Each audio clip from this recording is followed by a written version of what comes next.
Hello and welcome to Exotic Gardening UK, Yorkshire Kris Weekly. On this week's episode, I'll be planting out my tender plants.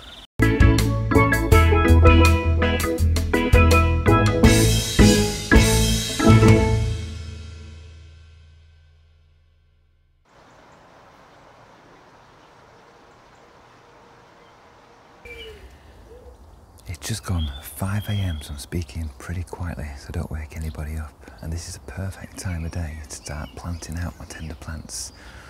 I've got everything out of the greenhouse several days ago now. Everything's completely hardened off. And today, this morning, is the time that I'm going to plant everything out. What I've done first of all is I've weeded all the beds that I'm going to plant into, and I've also given everything a really good water with a sprinkler for an hour or so just to moisten the ground. And now I'm going to get my plants into the ground. So the plants I have include these wonderful Solenstormen or Coleus that I've overwintered as cuttings, and these will be in full sun to bring out the most vibrant colours and shades. And my favourite plants, I think, for the tropical look are the Irisine or Bloodleaf. We've got various types of these, and these are vibrant, vivid, neon almost, pinks, greens, whites, and dark purples as well.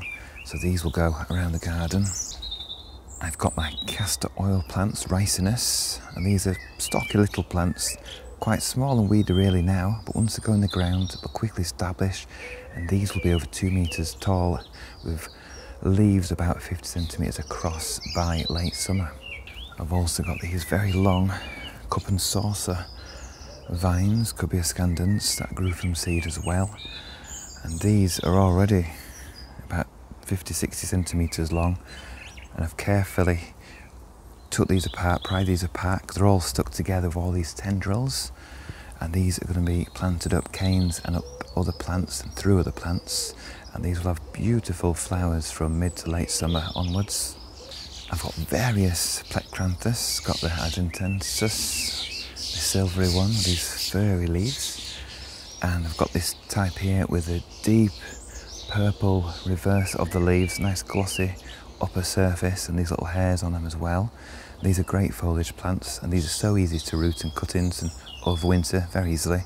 Several in a pot like this, so I can divide this and plant these around the garden. I've got my Spanish flag, Ipomoea lobata, quite small plants, but again, once these are in the ground, these will twine up through other plants, scramble across them, and have the wonderful multicoloured flowers in summer. I've got the Cleome, so the spider flowers, purple, pinky flowers, and again these will be planted out today. I've also got plenty that have self-seeded that I've noticed over the ground as well. And finally, I've got my one and only Zinnia, and this has only just made it. You can see slugs have had a go at the base of this as well. I had about 20-30 plants at least looking really healthy. Unfortunately, slugs got every single one of them, bar this one in the greenhouse. I have had some extra seeds that I've just sprinkled over the ground, and hopefully they'll germinate very quickly and they'll flower later on in the season.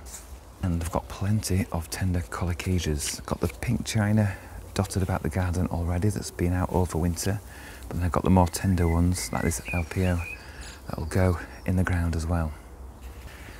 I've got this wonderful tray of Tiphonia or Mexican sunflowers, nice healthy plants, and these get quite large and multi-headed with lots and lots of deep vibrant orange spidery flowers.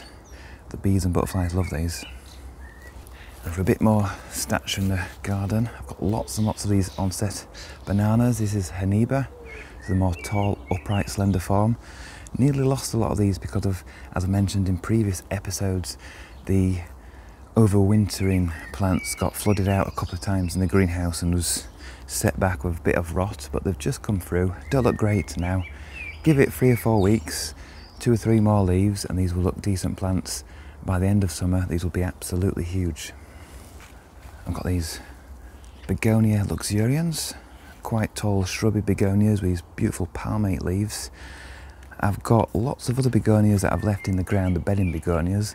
They come through every year and overwinter in the ground, but this is a pretty tender type. You can leave it in the ground in ideal spots and be cut back to the ground, but if you want to keep a bit of height, this is just a small cutting, but I've got a much bigger plant They need to bring it in over winter. I've got my sunflowers, quite small, but again, from all those people that grow these, you know that these get very tall very quickly. Probably have to stake these, and these will be, I think these are the dark orange types that we've grown this year rather than big single yellows, but they'll be nice to add into the tropical border. And this is a nice variegated Plectranthus. Again, nice furry leaves. And this adds another texture to the garden, nice colour. I love my foliage plants with various colours because it really adds, even when you've got nothing in flower, you've got some nice leaves to look at all the time. I've got my fuchsia. No ordinary fuchsia, this one. This is a shrubby fuchsia from Bolivia, Fuchsia boliviensis. This has long tubular flowers in pinky red or sometimes white in the albiform, and this will be added to the garden to give a bit more structure along with the onsets. And the final plant I'm going to show you is Broom Mencia. And this is one of the Broom Mencias, already flowering or just about to flower. Very poisonous, as you probably know. And this we can plant it about, again, add a bit of structure to the dappled shade areas of the garden. They don't want high winds, they need to be a bit sheltered. And if you're in full sun, they sort of bleach the leaves a little bit, so much better with a bit of shade. Right, time to get planting. So here I'm using some old bamboo canes from the giant bamboo that died and flowered last year. Recycle them to use as a support structure for these cup and saucer vines, which have grown really vigorously. I've had to chop them back a bit to spread them out because they're all sort of linked together. But these are going to be planted around these bamboo canes, and then over the next few weeks they'll climb over here. I'll tie these up as well, and then there'll be loads and loads of flowers from mid to late summer onwards.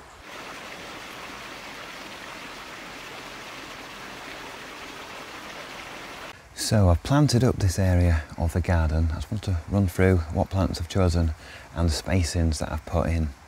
So it's quite a large area, this. I mean, it's one big long sweeping bed that goes round behind the greenhouse and up to the jungle hut. And in this area I've gone for some big plants, some at the front and some at the back as well. So we've got the onset Haniba banana. It's not looking at its best yet. Like all these plants are quite small and it'll bulk up over time. Once we've got these in the ground, they'll bulk up very quickly. So although everything looks a bit weedy at the moment, it won't take long for them to really bulk up. I've just noticed over there I can see what looks like a coal tit attacking my tree fern. Don't know what it's doing, but it seems to be taking, oh there it goes, it seems to be taking a lot of the trunk in its beak for its nest, I'm assuming. Anyway, back to the garden. So the onsets here, a couple of new leaves will be coming out soon, and this will really add lots of height to this part of the border. And then in front of it we've got some ricinus down here. I've got several dotted about, I've got 3 or 4. Sunflowers at the back. We've got the cleome in the middle here, and these bulk up really big. So actually, even though it looks like these are, you know, quite far apart, they're about, between each plant there's about 30-40 centimetres on average here.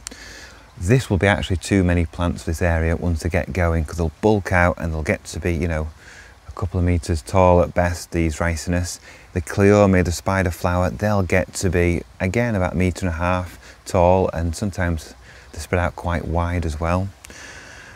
Just behind me down here, we've got what's been left in the ground, the tree Dahlia.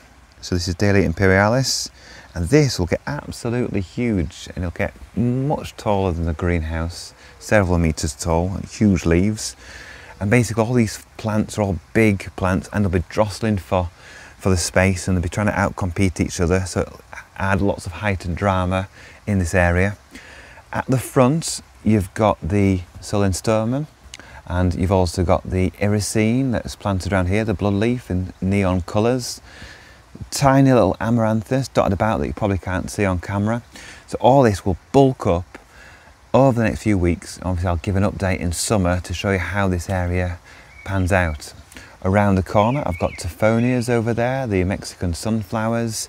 I've also got colocasias that I've potted and planted out, and I've also got the other plants that have been in the garden all winter, such as some of the cannas over there as well. We've got the palm trees, and we've got the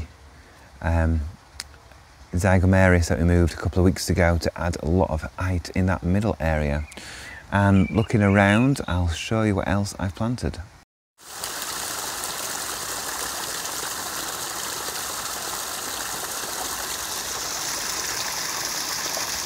So it's not just the first half of the garden that I've planted out with tender plants. I've also done it further down the garden as well, including this triangular shaped bed. Again, it looks very sparse at the moment, but everything will quickly bulk up. Here again, I've got some onset Haniba bananas, and I've also got the cleome, and I've also got the colocasias, but these have been in the ground all winter. These are the pink chinas, just with the first few leaves. Behind over there we have got a ginger, and that's Forestii. That does nothing for ages, and then over a matter of days it shoots up and gets to substantial plants within a couple of weeks. We've also got the dahlias that were left out all winter. You can see that in my shadow, the nice dark leaf dahlia there. And we've also got what's been left out over winter as always, are the begonias. This is Begonia Firecracker. So beautiful, vivid orange flowers in profusion, flower all summer long. These left out over winter. So, like I said, very sparse looking. But in just a matter of weeks, this will be completely full of plants and colour. Right, time to do all the other beds and borders in the garden.